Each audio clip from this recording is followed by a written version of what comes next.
Oke, dia sumber terang Bisa itu dari bedakan mana? enggak? Terang Oke, dengan sumber terang itu benda-benda dari mana, penerang. Kak? Oke, Ya, sumber terang itu dari mana?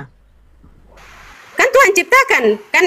Nah, pada mulanya Kak, alam saya ciptakan bertanya begini, Kak. Kak, kalau Kakak lihat hari sudah terang, berarti matahari muncul, betul kan? Nah, saya Nah, tanya. hari, Kan, iya, tunggu iya, dulu, iya. Kak. Sebentar, Iya, sebentar, Kak. tapi untuk Sementara matahari saja sebentar, belum Kak, keluar, sebentar, kalau sudah sebentar, pagi sebentar dulu, menandakan Kak. itu sudah Sebentar, siang. sebentar dulu, Kak. Kak, sebentar. Hari pertama diciptakan terang. Tuhan melihat terang itu baik, lalu dipisahkannya terang itu dari gelap. Dan Tuhan Elohim menamai terang itu siang dan gelap itu malam. Nah, Nah, hari keempat baru diciptakannya apa? Bintang, bulan, matahari. Pertanyaan saya, hari pertama yang adanya terang, sumber terang itu dari mana, Kak? kan kamu sudah jawab sendiri pertanyaan kamu bahwa Tuhan memisahkan terang dan gelap. Nah, sumber terang itu dari mana, Kak? Kan memang sudah dibuat oleh Allah. Sumber terang itu dari mana? Terang itu, kalau benda-benda penerang, walaupun hujan seharian Gimana tidak sih? ada matahari, tapi tetap terang. Mengerti nggak? Apa yang menerangi di hari pertama, sedangkan matahari diciptakan hari keempat? Nah, itu pertanyaannya. Dengar baik-baik saya jelaskan. Kan itu namanya. Mengerti enggak? Sudah dipisahkan gelap dengan terang. Jadi siang dan malam itu sudah berbeda. Dipisahkanlah gelap dari terang. Dan Tuhan menamai terang itu adalah siang. Siang dan siang malam. Ya betul. Siang ini kita bisa tahu sumber siang ini, terang ini dari mana, Kak? Contoh, ya. Kalau saya melihat matahari sudah muncul berarti masih siang. Tapi kalau sudah tidak ada matahari berarti sudah malam. Yang muncul adalah bulan. Pertanyaan saya, sumber terang ini hari pertama ini dari mana, Kak? Kakak paham pertanyaan saya? Yang bisa membuat terang ini sumbernya dari mana? Pemikiran kamu tidak bisa sampai di situ ya kan? Sudah dijelaskan bahwa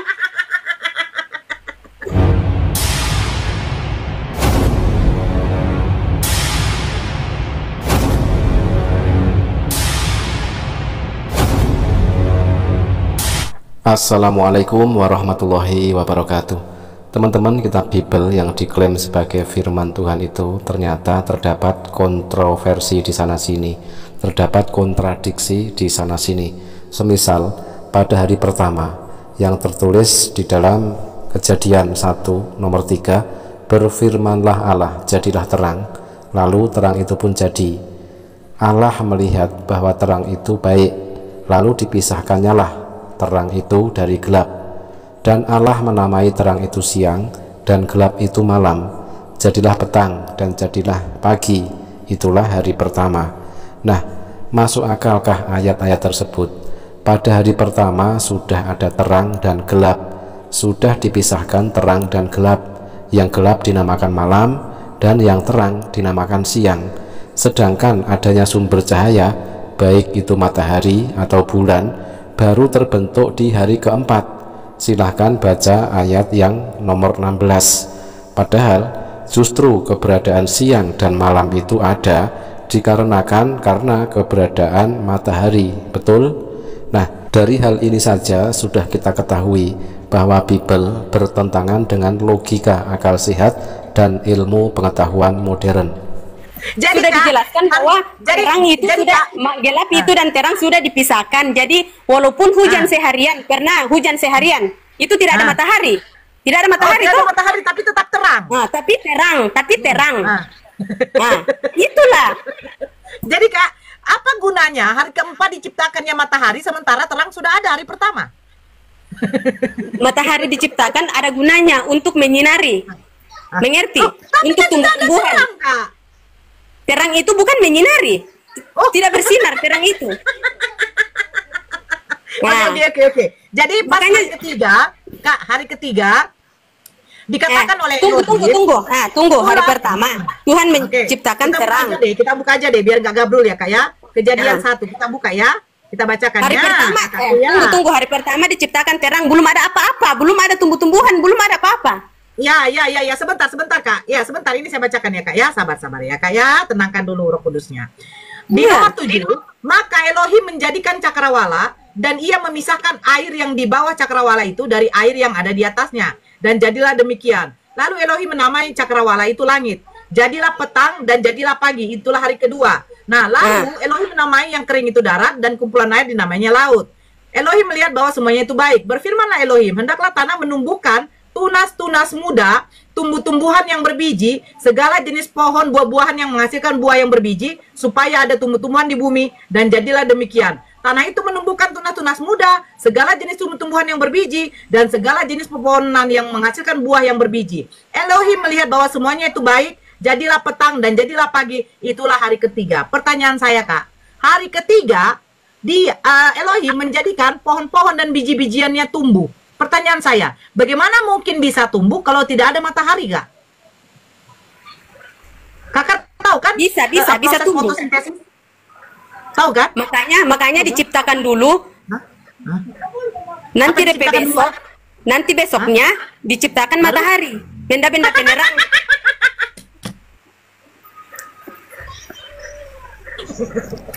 Pernah enggak tanam-tanaman di dalam rumah? Nah, saya baca dulu ya. Saya baca baik-baik ya. Berfirmanlah Elohim, hendaklah tanah menumbuhkan tunas-tunas muda, tumbuh-tumbuhan yang berbiji, segala jenis pohon buah-buahan yang menghasilkan buah yang berbiji, supaya ada tumbuh-tumbuhan di bumi. Tanah itu menumbuhkan tunas-tunas muda. Berarti tanah itu sudah menumbuhkan tunas-tunas muda. Iya, pertanyaan saya, bagaimana mungkin biji-bijian bisa tumbuh kalau belum ada matahari? Kan Tuhan yang ciptakan. Kamu mau lawan kehendak Tuhan. Oke, Kakak pernah belajar biologi nggak, Kak? Pernah belajar biologi?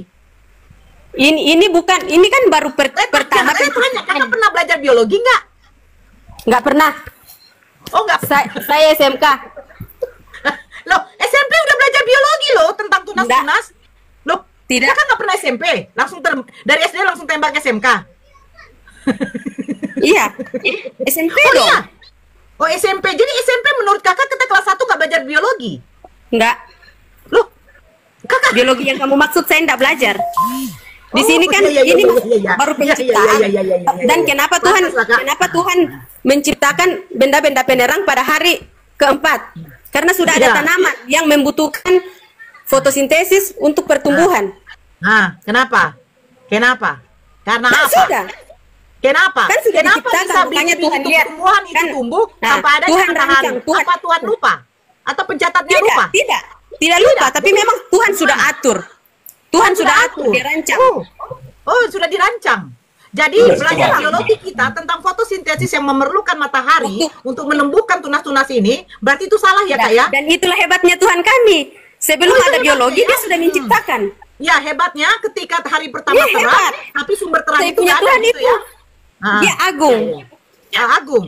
Iya. Hebatnya begini ya, Kak ya. Memang. Ini, sebentar dulu, Kak. Tuhan menciptakan manusia memiliki akal. Nah, ketika manusia ini yang sudah memiliki akal, difungsikan akalnya, dia sekolah sampai tinggi, akhirnya dia menemukan suatu. Waktu itu belum ada sekolah. Karena ilmu merosot bukannya ada sekolah. Dengerin dulu, Adam dan Hawa tidak sekolah loh. Dia hidup bergaul di sana. Di situ ada. Jadi begini Siska, ya, para profesor yang sudah melakukan suatu pembelajaran penemuan, itu setahu saya tidak pernah mereka mengatakan tumbuh-tumbuhan bisa tumbuh tanpa adanya matahari. Tidak bisa.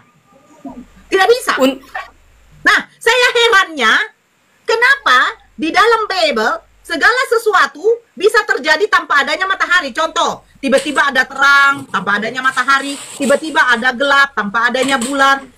Nah, ini maksud saya. Kenapa? Kan kamu makanya belajar teliti, belajar. Hari ketiga di dalam Kejadian 1 nomor 9, berfirmanlah Allah, hendaklah segala air yang di bawah langit berkumpul pada satu tempat sehingga kelihatan yang kering, dan jadilah demikian.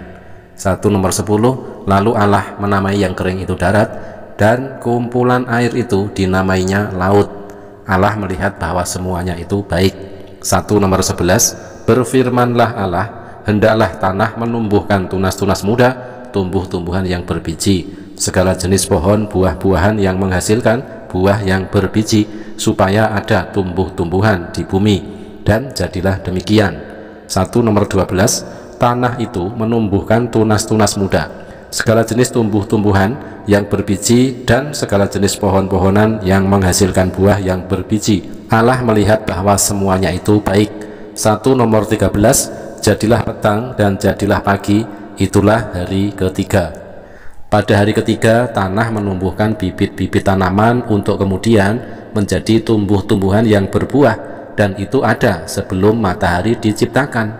Matahari diciptakan adalah pada hari keempat. Silahkan tengok di dalam Kejadian 1 nomor 16. Menurut ilmu pengetahuan modern, sudah kita pahami bahwa tumbuh-tumbuhan untuk bisa tumbuh dan berkembang, apalagi untuk bisa berbuah, itu membutuhkan proses fotosintetis. Dan proses fotosintetis, sumber energi yang mutlak sangat dibutuhkan adalah sinar matahari. Proses fotosintetis tersebutlah yang akan menghasilkan makanan bagi tumbuh-tumbuhan untuk bisa tumbuh dan berkembang serta menghasilkan buah. Dalam keadaan dunia gelap gulita tanpa cahaya matahari sama sekali, maka proses fotosintetis tidak akan berjalan. Tumbuhan tidak bisa hidup tanpa proses fotosintesis. Artinya, tumbuhan tidak bisa hidup, tumbuh dan berkembang serta dapat berbuah tanpa keberadaan sinar matahari di dunia ini. Betul? Dari hal ini juga kita bisa mendapati bahwa isi Bible telah merusak akal sehat dan bertentangan dengan ilmu pengetahuan modern. Kita tuntunan Roh Kudus supaya dituntun oleh Roh Kudus supaya bisa memahami bahwa oh memang luar biasa ini Tuhan, dia rancang sedemikian rupa sehingga kenapa manusia tidak diciptakan hari pertama. Saya terima Kak. Jadi Tuhan juga yang menciptakan pohon musiman ya Kak ya? Ya kan Kak? Ya? Tuhan menciptakan pohon musiman seperti durian. Durian itu kan buah yang bermusim. Ada waktunya dia bermusim, betul ya Kak ya? Kenapa ada buah buah bermusiman? Berarti Tuhan menciptakan pohon-pohon yang buahnya bermusim juga ya Kak ya? Banyak ini apa? Kakak tinggal jawab. Apakah berarti Tuhan juga menciptakan pohon yang musim-musiman ya Kak ya? Bener ya? Bener dong. Tuhan ciptakan karena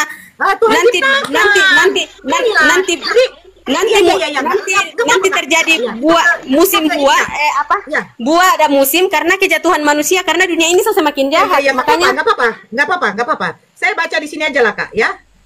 Kita buka di dalam Markus. Baca aja. Ini kan Tuhan yang menciptakan pohon musiman Kak. Saya baca di Markus ya Kak ya. Nah. Baca silakan. Oke. Markus berapa itu? Sebentar. Markus 11. Oke, kita buka ya Kak. Katanya Tuhan menciptakan pohon musiman ya Kak ya. Saya suka sekali ini. Nah, Markus 11 nomor 12. Keesokan harinya, sesudah Yesus dan ke-12 muridnya meninggalkan Betania, Yesus merasa lapar. Dan dari jauh ia melihat pohon ara yang sudah berdaun. Ia mendekatinya untuk melihat kalau ia mendapat apa-apa pada pohon itu. Tetapi waktu ia tiba di situ, ia tidak mendapat apa-apa selain daun-daun saja. Sebab memang bukan musim buah ara. Maka katanya kepada pohon itu, jangan lagi seorang pun makan buah musim lama-lamanya. Dan murid-muridnya pun mendengarnya. Pertanyaan saya, Tuhan menciptakan pohon musim-musiman, tapi ketika Yesus merasa lapar, dia datangilah pohon itu. Ternyata dia tidak mendapatkan apa-apa dari pohon itu. Dan dia mengutuknya. Kenapa pohon itu tidak ada buahnya? Karena belum musimnya. Pertanyaan saya. Dan pohon ini adalah sebentar. Kenapa Tuhan yang menciptakan pohon-pohon musiman tidak tahu kalau pohon ara belum musimnya? Kenapa Kak? Ini Tuhan yang lupa atau Tuhan yang ngambek? Nah, begini. Belum musimnya. Ini pohon ara. Gimana Kak? Kenapa dibisarkan pohon ara ini? Melambangkan bahwa kadang kita melihat orang itu memang Kak, ini kan dikatakan keesokan harinya sesudah Yesus dan ke-12 muridnya meninggalkan Betania, Yesus merasa lapar. Nah, pada waktu ia mendekati pohon itu, ternyata dia tidak dapat buahnya. Karena apa? Sebab memang bukan musim buah ara.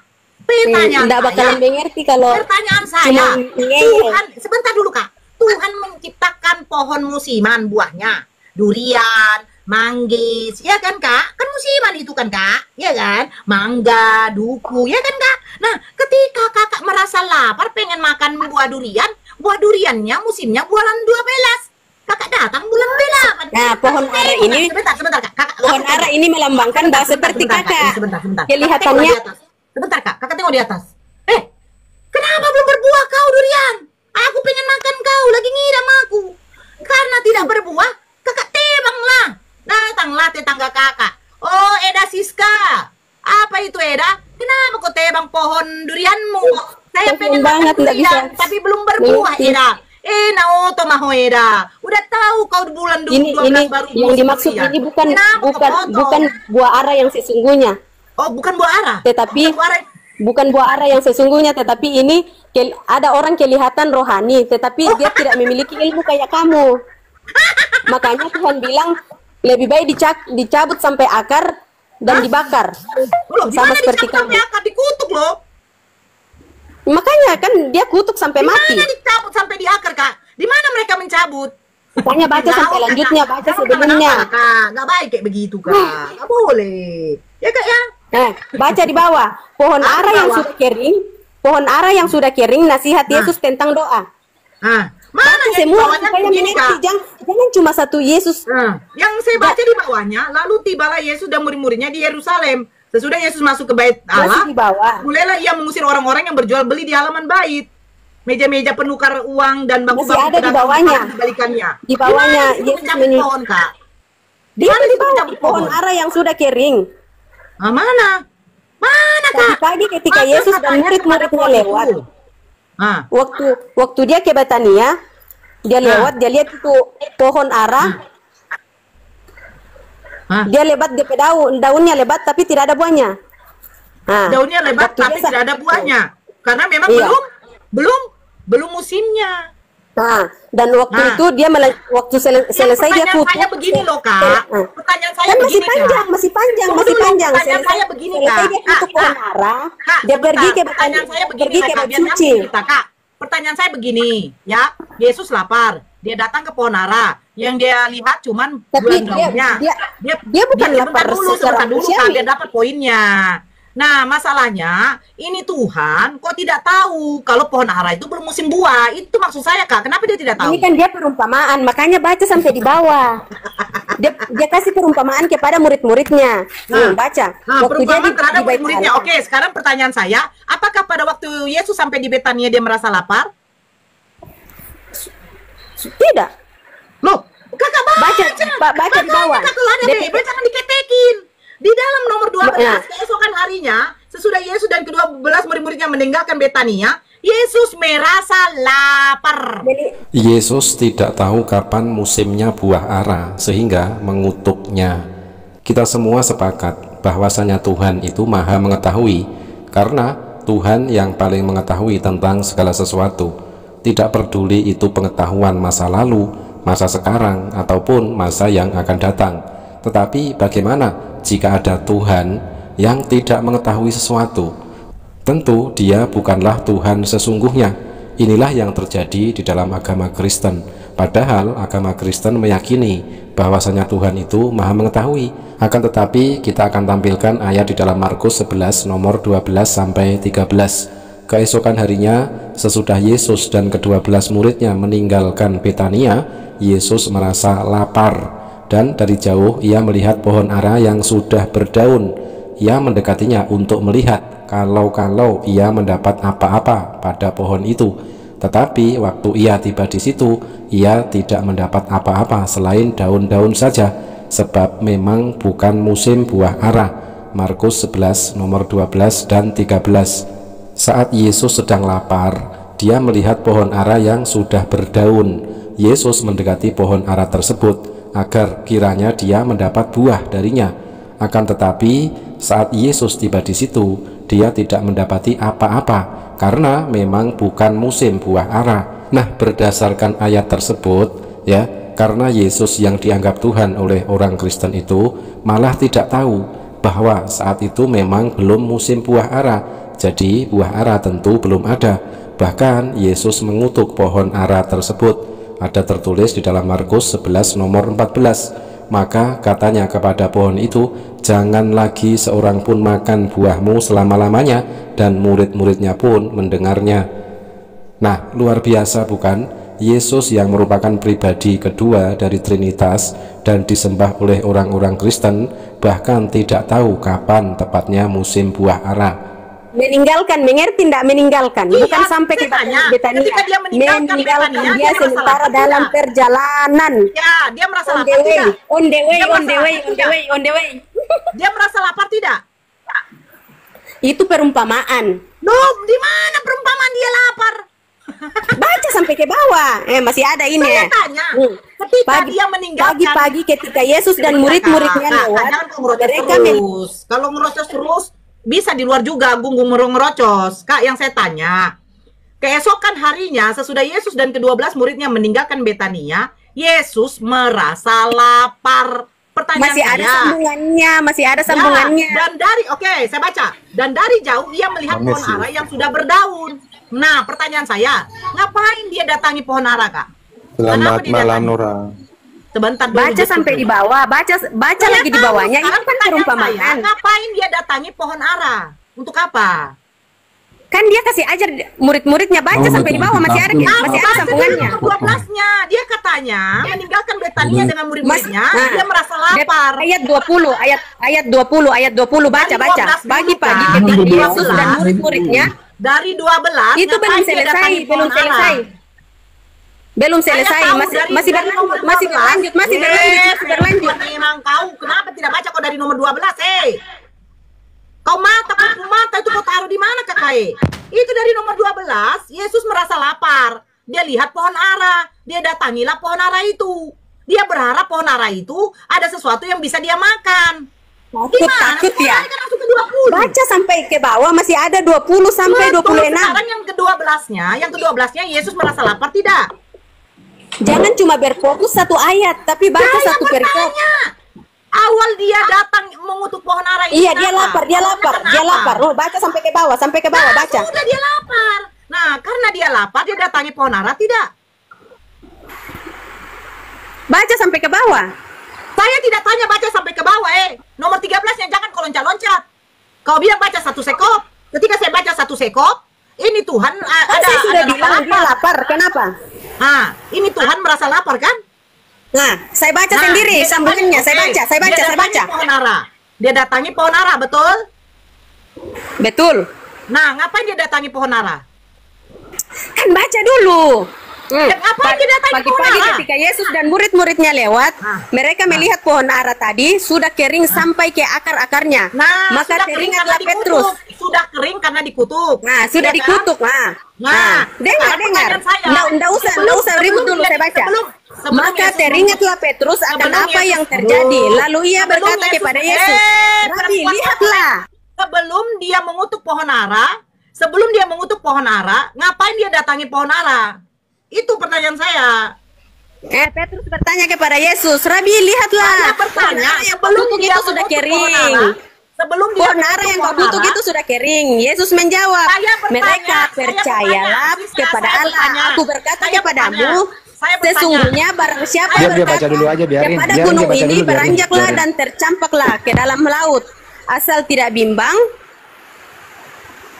hatinya, tetapi percaya bahwa apa yang dikatakannya itu terjadi, maka hal itu akan terjadi baginya, kata itu. Nah, pertanyaan karena saya, itu aku berkata kepadamu, apa saja yang kau minta dan doakan, percayalah bahwa kamu telah menerimanya, maka hal itu akan diberikan kepadamu. Dan jikalau kamu berdiri untuk berdoa, ampunilah dahulu sekiranya ada barang sesuatu dalam hatimu terhadap seseorang, supaya juga biar dia baca sampai kelenger, nggak apa-apa. Mengampuni kesalahan-kesalahanmu. Tetapi jika kamu tidak mengampuni, maka Bapamu di surga tidak akan mengampuni kesalahanmu. Jadi jangan kita melihat kesalahan-kesalahan orang lain. Itulah maksud dari pohon ara yang dikutuk oleh Tuhan. Jadi pertanyaan saya, baca sampai selesai. Ngapain dia datangi pohon ara?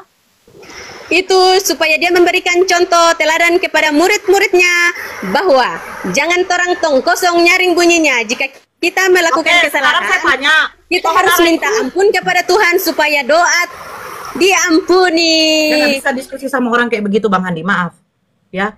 Maaf, saya tidak bisa diskusi sama orang yang longor. Tuhan memberi contoh, ya. Kalau tidak ada fungsinya, Bagaimana dia mau berfungsi sementara dia pohon musiman?